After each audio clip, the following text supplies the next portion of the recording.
Hello दोस्तों, आप सभी को गुड इवनिंग। हमारी क्लास चल रही थी ईओआरओ एग्जाम जो कि 23 मार्च 2025 को प्रस्तावित है, जिसमें हमने रिवीजन सीरीज चला रखी थी, जिसमें हमने कल की क्लास में धारा 121 से 130 के बारे में बात की थी। और आज की क्लास में हम ईओआरओ एग्जाम धारा 131 से और 140 के बीच की बात करेंगे कि इसमें कौन कौन सी महत्वपूर्ण धाराएं हैं, उनके बारे में हम देखेंगे। तो बिना देरी करे हम स्टार्ट करते हैं। धारा 131 में क्या प्रावधान किया गया है, ठीक है। तो धारा 131 में है, किन मामलों में वारंट जारी किया जाएगा या फिर वारंट जारी करेगा, ठीक है। तो किन मामलों में करेगा? नगर पालिका 15 दिन के भीतर भीतर नोटिस में मांगी गई राशि का संदाय न करे तो वारंट जारी किया जा सकता है।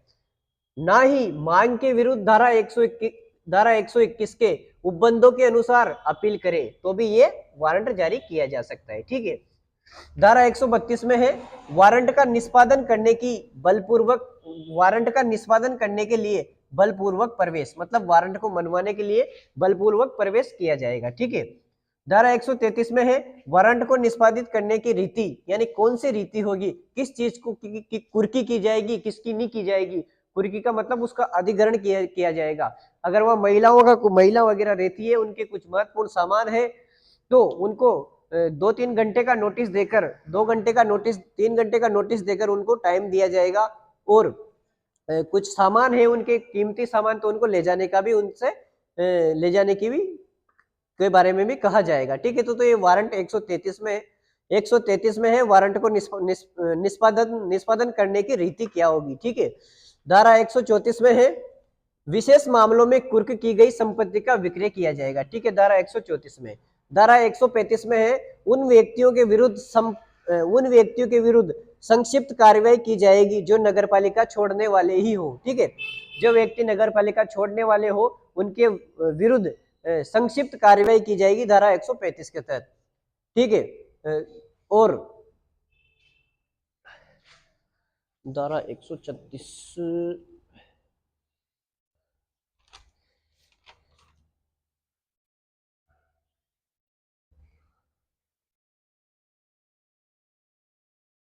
ठीक है, सॉरी, इसमें धारा 135 रह गई। 135 है 136 नगर पालिका के बाहर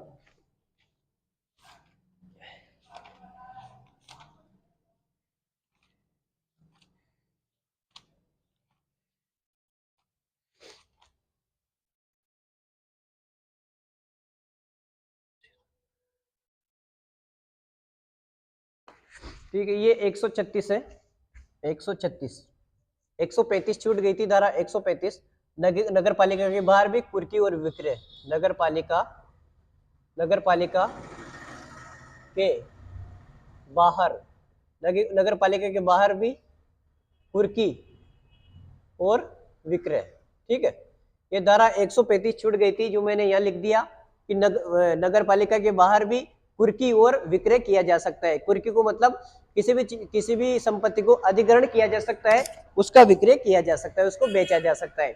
तो धारा 135 में है, धारा 135 में है, नगर पालिका के बाहर भी कुर्की और विक्रय। और धारा 136 में है, उन व्यक्तियों के विरुद्ध संक्षिप्त कार्रवाई की जाएगी जो नगर पालिका छोड़ने वाले ही है। 137 में व्यावर्तियां यानी कि सेविंग, मतलब इसमें गलती की माफी दी जाएगी, ठीक है। धारा 138 में है, समस्त संदायों के लिए रसीद का दिया जाना, मतलब नगरपालिका समस्त संदायों की रसीद देगी। धारा 139 में है, वाद लाने की अनुकल्पी शक्ति, ठीक है। कोई भी वाद लाया जाएगा उसकी शक्ति है नगरपालिका को 139 के तहत। धारा 140 में है, करों के लिए भूमि भवन आदि पर दायित्व, ठीक है। आदि पर अधिग्रहण किया जाएगा, करों के लिए भूमि भवन पर दायित्व, ठीक है। तो इस प्रकार से हमने धारा 131 से और 140 के बीच में देख लिया है। एक बार हम फिर से इसका रिवीजन कर लेते हैं, ठीक है। धारा 131 में है, किन मामलों में वारंट जारी किया जाएगा? 15 दिन के भीतर भीतर नोटिस में मांगी गई राशि का संदाय न करे तो इस प्रकार का वारंट जारी किया जाएगा। ना ही मांग के विरुद्ध धारा 121 के उपबंधों के अनुसार अपील करे तो भी वारंट जारी किया जा सकता है। 132 में वारंट का निष्पादन करने के लिए बलपूर्वक प्रवेश। 133 में वारंट के निष्पादन करने की रीति क्या होगी? ठीक है। 134 में है विशेष मामलों में कुर्क की गई संपत्ति। 135 में है नगर पालिका के बाहर भी कुर्की और विक्रय किया जा सकता है। 136 में है उन व्यक्तियों के विरुद्ध संक्षिप्त कार्रवाई की जाएगी जो नगर पालिका छोड़ने वाले हैं। 137 में व्यावर्त्य यानी सेविंग। 138 में है समस्त संदायों के लिए रसीद का दिया जाना। और 139 में है वाद लाने की अनुकल्पी शक्ति। 140 में करों के लिए भूमि भवन आदि पर दायित्व। इस प्रकार से हमने धारा 131 से 140 के बीच में देख लिया है। कल हम 141 से 150 के बीच में देखेंगे। अगर आपको ये क्लास अच्छी लग रही हो तो इसको लाइक, शेयर और सब्सक्राइब करना ना भूलें। आप सभी का बहुत बहुत धन्यवाद। Thank you.